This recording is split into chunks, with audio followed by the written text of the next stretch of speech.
కళ్యాణ్ గారు నటించిన జల్సా సినిమాలో ఒక డైలాగ్ ఉంటుంది. అందులో విలన్ క్యారెక్టర్ దామోదర్ రెడ్డి అనే క్యారెక్టర్ని చూపిస్తూ ఎక్కడో ఇంట్లో ఉన్నట్టు చూపిస్తారు. అక్కడ క్రైమ్ ఏదో జరుగుతుంది, బయటికి వేరే వాళ్ళ వ్యక్తులు వస్తే జైలు అని చూపిస్తారు, కొంచెం అవుట్ షాట్ వేస్తే. మహేష్ బాబు గారితో డైలాగ్ వస్తుంది అక్కడ. ఒక జైల్లో కూర్చొని దామోదర్ రెడ్డి లాంటి వ్యక్తి ఇవన్నీ ఎలా చేశాడు అనే డౌట్ మీకు వస్తే రోజు పొద్దున్న న్యూస్ పేపర్ తెరవండి, ఆ డౌట్ ఇంకా రాదు అని. ఇప్పుడు ఈ సీన్ మీకు ఎందుకు గుర్తు చేశానంటే, మనం ఎప్స్టీన్ ఫైల్స్ మీద రకరకాల వీడియోలు చేసాం. మనం ఫస్ట్ వీడియోలో అసలు ఎప్స్టీన్ అంటే ఎవరు, ఆయన బ్యాక్గ్రౌండ్ ఏంటో మనం ఆడాం. రెండో వీడియోలో అసలు ఐలాండ్ ఏంటి, ఐలాండ్లో ఏం కట్టాడు, అక్కడ ఏదైతే క్రైమ్స్ జరిగాయి అది ఎలా పాసిబుల్ అయింది, ఎంత ఖర్చు అయింది, బేసిక్ ఐలాండ్ గురించి మాట్లాడాం మనం. మూడో వీడియోలో ఆ వ్యక్తి అకంప్లిస్ ఎవరైతే ఉందో గిలిన్ మ్యాక్స్వెల్ అని చెప్పి ఆవిడ గురించి మాట్లాడాం మనం. ఒక రిచ్ బ్యాక్గ్రౌండ్ నుంచి వచ్చి highly influential top brass community నుంచి వచ్చి ఈవిడకుండే కాంటాక్ట్స్ ని, వ్యక్తికి ఉండే క్రిమినల్ మైండ్ సెట్ ని ఎలా అయితే కలిపి ఒక ఎంపైర్ని, ఒక క్రైమ్ ఎంపైర్ని ఎలా క్రియేట్ చేసామో మనం మాట్లాడాం మనం. కాకపోతే ఇక్కడ నిన్న వీడియో ఎండ్ అవుతున్నప్పుడు ఒక పాయింట్ చెప్పాను నేను. ఎప్స్టీన్ అనే వ్యక్తి అరెస్ట్ అయిన నెల రోజులకి 34 రోజులు చనిపోయాడు. 36వ రోజున చనిపోయాడు. ఆ చావు వెనక చాలా కాన్స్పిరసీ థియరీస్ ఉన్నాయి. ఇప్పుడు దాకా 2 సార్లు జైలుకి వెళ్ళి వచ్చాడు. ఒకసారి 1 year వెళ్తే, రెండోసారి 30 రోజులు. అది 1 year 12 months 18 months టైం. ఇది 2008 టైం గురించి మాట్లాడుతున్నాను నేను. ఈ 2 జైల్ టైమ్స్ గురించి మనం మాట్లాడాల్సి వస్తే, ఇవాళ అమెరికన్ ప్రపంచంలో రిచెస్ట్ డెమోక్రసీ అంటాం మనం. అమెరికన్ ప్రెసిడెంట్ ఉంటే ప్రపంచంలోనే టాప్ మోస్ట్ ఇన్ఫ్లుయెన్షియల్ పర్సన్ అంటాం. మెరిటిక్ స్కోప్ ఉంటుంది, క్యాపిటలిజం, డబ్బు, మట్టి మసాన్ అన్ని మాట్లాడతాం మనం. కానీ ఒక డబ్బున్న వ్యక్తి కానీ తప్పు చేస్తే, క్రైమ్ చేస్తే, ఆడపిల్లల్ని పట్టుకొచ్చి MLM స్కీమ్ లాగా ఆశ చూపించి వాళ్ళతో చెయ్యరానివన్నీ చేపిస్తే, వాళ్ళ సంఖ్య కొన్ని వేలల్లో ఉంటే, జస్ట్ డబ్బు, పేరు, పలుకుబడి ఉన్నందువల్ల జైలు అనే సిస్టమ్ ఒక జోక్ లో ఎలా అయితే అమెరికా చేసిందో మనం ఒక్కసారి వాళ్ళ వీడియోలో మనం ఆడదాం. ఈ 2 జైల్ టర్మ్స్ గురించి, ఎప్స్టీన్ వెళ్ళిన టైం నుంచి చనిపోయిన టైం వరకు. I want make it very clear. ఇవాళ 3 million పేపర్స్ ఎప్స్టీన్ ఫైల్స్ లో బయటకు వస్తే, అందులో రిడాక్ట్ అయిన పేర్లు చాలా ఉన్నాయి. ఇంకా బయటికి రాని పేజీలో ఇంకో 3 million 30 లక్షలు ఉన్నాయి. Total 60 lakh pages. Today we are producing more than 3 million pages, including more than 2,000 videos and 180,000 images. అందులో ఎంతమంది పేర్లు ఉండాలి, వాళ్ళు ఏమేమి చేసి ఉంటారు. బయటకు వచ్చిన పేర్లే, ట్రంప్ గారి పేరు అందులో 10 లక్షల సార్లు ఉంది. 10 లక్షల సార్లు. అండ్ చిత్రం ఏంటంటే, ఎలక్షన్ వాగ్దానాలు ఉంటాయి కదా, ఇప్పుడు ఇది గత 10 ఏళ్లుగా దీని మీద డిబేట్ జరుగుతుంది. ఎప్స్టీన్ ఫైల్స్ బయట ఇదో పొలిటికల్ మూవ్మెంట్ లా మారింది లాస్ట్ 10 years లో. 2013 నుంచి ఎప్పుడైతే ఫస్ట్ టైం జైలు నుంచి ఆయన బయటకు వచ్చాడో, ఈ పొలిటికల్ యాక్టివిస్టులు, విమెన్స్ రైట్స్ వాళ్ళు, ఎవరైతే ఇబ్బంది పడిన విక్టిమ్స్ ఉంటారో, సర్వైవర్స్ ఉంటారో, వీళ్ళందరూ బయటకు వచ్చి పకడ్బందీగా ప్లాన్ చేసి రెండోసారి లోపలేస్తే ఆయన నోటి నుంచి నిజం వచ్చే ముందు చనిపోయాడు. సో ఎంత పెద్ద పేర్లు ఉండుంటాయి అనే క్వశ్చన్ ఇవాళ జనాల మధ్యలో ఖచ్చితంగా ఉంది.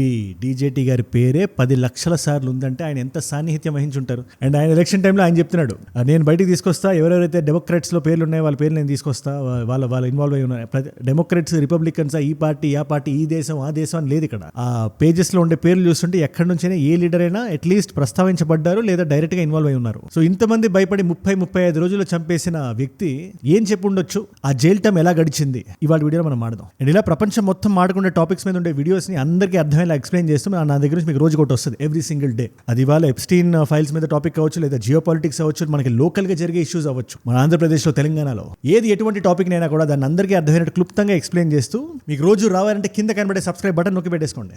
సబ్స్క్రైబ్ చేశారుగా, డన్.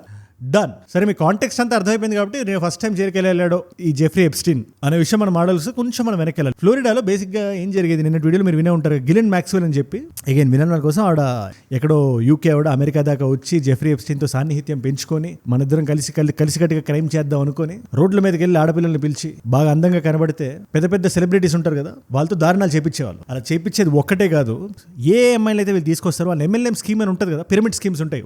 ఒకప్పుడు ఉండే, ఇప్పుడు ఇంకా ఉన్నాయో లేదు నాకు తెలియదు, ఉంటే మీరు రాయండి కింద కామెంట్స్ లో. ఇప్పుడు కూడా జనాలు నమ్ముతున్నారంటే నాకు చాలా ఆశ్చర్యంగా ఉంటుంది ఇలాంటి MLM స్కీమ్స్ మీద.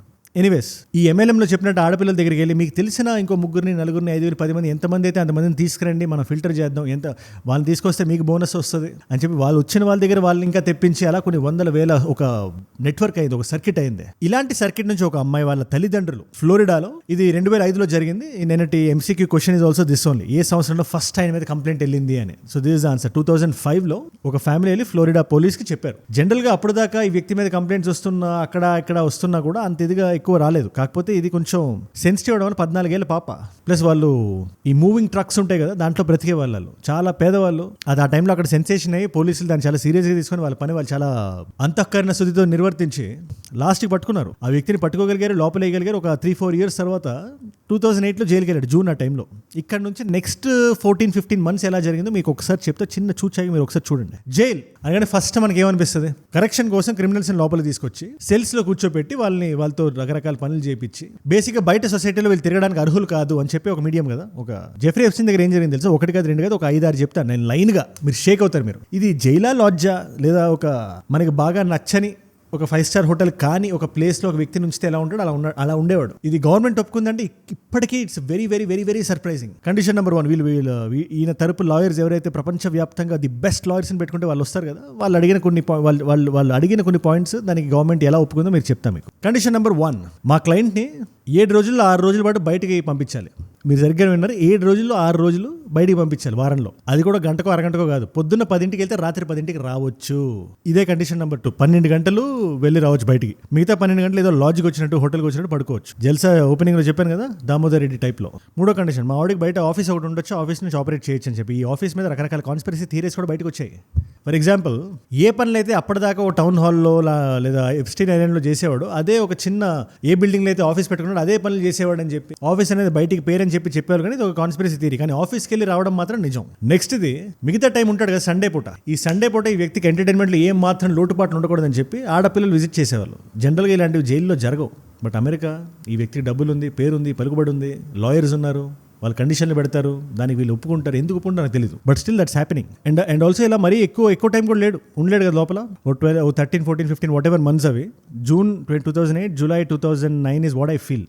ఎగ్జాక్ట్ డేట్స్ నాకు గుర్తులేవు. బట్ ఫస్ట్ టైం ఇలా అయితే వెళ్ళి కొన్ని నెలల వ్యవధిలో బయటకు వచ్చేసాడు, ఎటువంటి ఛార్జెస్ లేవని చెప్పి. దానికి వీళ్ళు ఏం చేశారు అంటే, ఆ టైంలో ఈ ఆడపిల్లలు ఎవరైతే కంప్లైంట్ ఇచ్చారో, ఫస్ట్ ఫ్లోరిడా నుంచి ఒక అమ్మాయి వచ్చింది, దాని తర్వాత రకరకాల మంది వచ్చి మాతో ఈ పని అని చెప్పి తీసుకొచ్చి చిన్నపిల్లల్ని ఇలా చేపించారని చెప్పి పేరెంట్స్, వాళ్ళందరూ పేదవాళ్ళు కదా, కుటుంబాలు చాలా మంది వచ్చారు. జనరల్గా ఇలాంటి టైంలో పోలీసులు కానీ న్యాయ వ్యవస్థలు కానీ ఏం చేయాలి? ఫస్ట్ ఒక ఆడపిల్ల, ఒక సర్వైవర్ వచ్చి నా మీద ఇలాంటి యత్నం జరిగిందని చెప్తే ఫస్ట్ ఆడపిల్ల పేరు రిడాక్ట్ చేయాలి. పేరే కాదు, ఫోటోలు వీడియోలు ఏవి బయటికి రాకుండా చూడాలి. అప్పుడే రేపు పొద్దున ఇంకొక ఆడపిల్లకి ఏదైనా జరిగితే అమ్మాయి వచ్చి కంప్లైంట్ నిర్భయంగా చెప్పగలుగుతుంది. ఇక్కడ జరగల. అక్కడ ఉంది జెఫ్రీ ఎప్స్టీన్ కాబట్టి నెక్స్ట్ ఇంకెవరు రాకూడదు అనుకున్నాడేమో కానీ అన్ని పేర్లు బయట పెట్టించేశాడు. పేర్లే కాదు, ఫోటోలు, వీడియోలు, ఎవ్రీథింగ్, వాళ్ళ బయోడేటా మొత్తం బయటకు వచ్చేలా మీరు కంప్లైంట్గా నా మీద కంప్లైంట్ ఇస్తే మీకు వస్తుంది పేర్లు బయటకు అని చెప్పి అలా చేస్తారు. ఇంకా చాలా మంది రాలేదు, ఈ కేసు కూడా కొట్టేసి అది చేసి ఇది చేసి వాదించేసి బయటికి లాగేశారు లాస్ట్కి. ఇన్ఫాక్ట్ బయటికి లాగిన తర్వాత కూడా ఏ పనులైతే చేసేవాడో పెద్ద పెద్ద లీడర్లతో కానీ సెలబ్రిటీస్ కానీ, ఆ టైంలో గిలిన్ మ్యాక్స్వెల్ కలిసింది. మీకు టైం లూప్ చెప్పాలంటే 1994 నుంచి 2005 దాకా ఎప్స్టీన్ ఐలాండ్ చాలా యాక్టివ్గా ఉంది. అందరు చాలా పెద్ద పెద్ద సెలబ్రిటీస్ వెళ్ళేవాళ్ళు. ఇన్ఫాక్ట్ జైలు బయటకు వచ్చిన తర్వాత కూడా చాలా కాలం వరకు చలాకీగా చలామణి అయ్యేవాడు అని చెప్పి ఇన్ఫాక్ట్ అదే క్రైమ్స్ చేసుకునేవాడు. ఎంత లోపల భయం లేకపోతే అలా ఉండగలుగుతాడు, మీరే చెప్పండి ఒకసారి. ఇప్పుడు దీని తర్వాత something very interesting happen for the next 10 years. ఈ ఫస్ట్ జైల్ టర్మ్ మనం కాసేపు పక్కన పెడదాం. అది వినడానికి చాలా కామెడీగా ఉంది, దీన్ని జైల్ టర్మ్ అంటారా అనే విధంగా ఉంది. బట్ స్టిల్ దాని కాసేపు మనం పక్కన పెడదాం. ఇప్పుడు ఇక్కడ సెకండ్ టైం ఏం జరిగింది, ఎవరెవరైతే సర్వైవర్స్ ఉన్నారో వాళ్ళు గాయపడున్నారు, వాళ్ళకి జరగరాంది వాళ్ళకి జరిగింది, వాళ్ళ పేర్లన్నీ బయట పెట్టేశారు. అండ్ వన్స్ నేను ఒకటి చెప్తాను మీకు, ఎవరైనా మీరు ఎంతవరకు లాగలుగుతారు, తెగేదాకా లాగలుగుతారు కదా. వీళ్ళని బయట పెట్టేసి వీళ్ళ పేర్లు, వీడియోలు, ఫోటోలు బయట పెట్టేసి తెగేదాకా లాగేశారు ఆల్రెడీ. ఇంకా వాళ్ళకి పోగొట్టుకోవడానికి ఏమీ లేదు. ఇప్పుడు వాళ్ళు ఏం చేస్తారు చెప్పండి, రివెంజ్ మోడ్ ఆన్ చేశారు. ఆ వ్యక్తి మీద దృష్టి పెట్టి ఈ వ్యక్తిని ఎలాగైనా లాగాలి, నేనమట్టం చేయాలని చెప్పి హ్యూమన్ రైట్స్ యాక్టివిస్ట్ నుంచి ఉమెన్ ఆర్గనైజేషన్స్, ఈ జనాలు, సర్వైవల్ అందరూ కలిపి ఒక మూవ్మెంట్ స్టార్ట్ చేశారు అమెరికాలో. ఇది ఒక పొలిటికల్ మూవ్మెంట్. ఇది అంటే ఏ పొలిటికల్ పార్టీలో ఉంటే వాళ్ళ మీద ప్రెషర్ పెట్టడం, రిలీజ్ దోస్ ఫైల్స్. ఏ ఫైల్స్ అయితే పెట్టుకుని బ్లాక్మెయిల్ చేసేవాడు ఎప్స్టీన్ ఏం చేసేవాడంటే, he used to have lot of data. Flight logs అవనివ్వండి, ఫోటోలు అవనివ్వండి, వీడియోలు అవనివ్వండి, కాల్ రికార్డింగ్స్ అవనివ్వండి, ఈమెయిల్స్ అవనివ్వండి, ఇలాంటి రకరకాల విషయాల్ని నీట్గా డాక్యుమెంట్ చేసి పెట్టుకొని ఆయా లీడర్స్ ఎవరైతే ఉన్నారో వాళ్ళతో డీలింగ్లు గట్రా చేసేవాడు. అదే ఈ వ్యక్తి పని. మీకు సింపుల్ ఎగ్జాంపుల్ చెప్తాను. రెండు కంట్రీస్ ఉన్నాయి. నేను ఏ స్థాయి గురించి మాట్లాడుతున్నాను మీరు ఒకసారి వినండి. 2 పెద్ద కంట్రీస్ ఉన్నాయి. ఒక డీల్ ఒకటి సైన్ చేయాలి. ఇది కూడా కాన్స్పిరసీలో ఉంటుంది. ఇలా అనుకుంటుంటారు, ఇది this is what is his work profile అని చెప్పి. ఒక డీల్ ఏదో సైన్ చేయాలి, ఒక దేశానికి నచ్చట్లేదు, ఇంకో దేశానికి పుష్ చేయాలని ఉంది. అదే ఎప్స్టీన్ నచ్చట్లా. ఇలాంటి దగ్గర జనరల్గా ఏం జరగాలి, ఆ దేశాలకు ఉండే డిస్కషన్స్ బట్టి ఏ లెవరేజ్ ఎవరికి ఉంది దాన్ని బట్టి వెళ్ళాలి. ఇప్పుడు ఇక్కడ ఏం జరుగుతుందంటే, ఈ దేశం కానీ ఎప్స్టీన్కి అప్రోచ్ అయితే ఈ కంట్రీలో ఉండే లీడర్స్ ఫోటోలు కానీ, వీడియోలు కానీ, కాల్ రికార్డింగ్స్ కానీ, డేటా కానీ, ఫ్లైట్ రికార్డింగ్ ఏది ఉన్నా కూడా ఆ డాక్యుమెంట్ని, డేటాని పెట్టి బ్లాక్మెయిల్ చేసుకొని దాన్ని లివరేజ్లా వాడి ఈ 2 దేశాలకి మధ్యలో ఉండే డీలింగ్స్ చేసేవాడు. వాళ్ళకి ఈ వ్యక్తి కావాలి. ఇప్పుడు ఈ వ్యక్తి ఏం చేసేవాడు, ఏమీ లేనప్పుడు అందరూ సుఖంగా సైలెంట్గా ఉన్నప్పుడు ఆశ చూపించి ఇది చేసి అది చేసి ఐలాండ్కి పట్టుకొచ్చి, ఐలాండ్ కూడా చాలా బ్యూటిఫుల్గా కట్టుకొని హెలిప్యాడ్లు పెట్టి, టెన్నిస్ కోర్ట్స్ పెట్టి, ఇది పెట్టి అది పెట్టి మొత్తం హడావిడి చేసేసి జనాలు పిలిచేసి అక్కడ వాళ్ళని పట్టేసుకునేవాడు. సరే, వన్స్ పట్టుకున్న తర్వాత వదలడం అంత ఈజీ అంటే కాదు.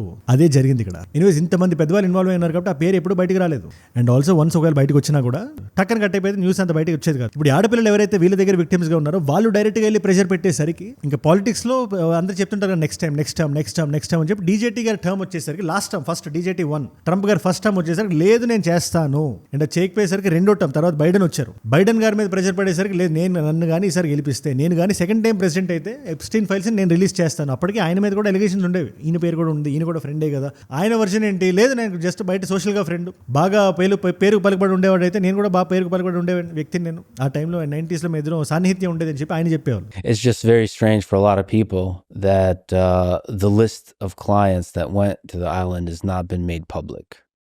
Yeah, it's very interesting, isn't it? Probably will be, by the way. Probably. So if you're able to, you'll be.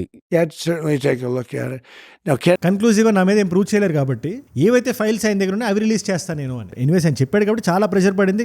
ఒక 1 yearలో రిలీజ్ చేయాల్సి వచ్చింది. ఆ ఫైల్సే బయటకు వచ్చినాయి. అండ్ అవి బయటికి రావడానికి కారణం కూడా సెకండ్ టైం ఈ జైల్లోకి వెళ్ళినప్పుడు, ఎందుకంటే ఫస్ట్ టైం జైలు టర్మ్ గురించి మనం మాట్లాడుకున్నాం. సెకండ్ టైం ఈ వ్యక్తిని జైల్లో పెట్టినప్పుడు 37 రోజుల్లో మీకు సీక్వెన్స్ ఆఫ్ ఈవెంట్స్ చెప్తాను. ఎన్ని కాన్స్పిరసీ అంటే అన్ని కాన్స్పిరసీ థియరీస్ ఉన్నాయి.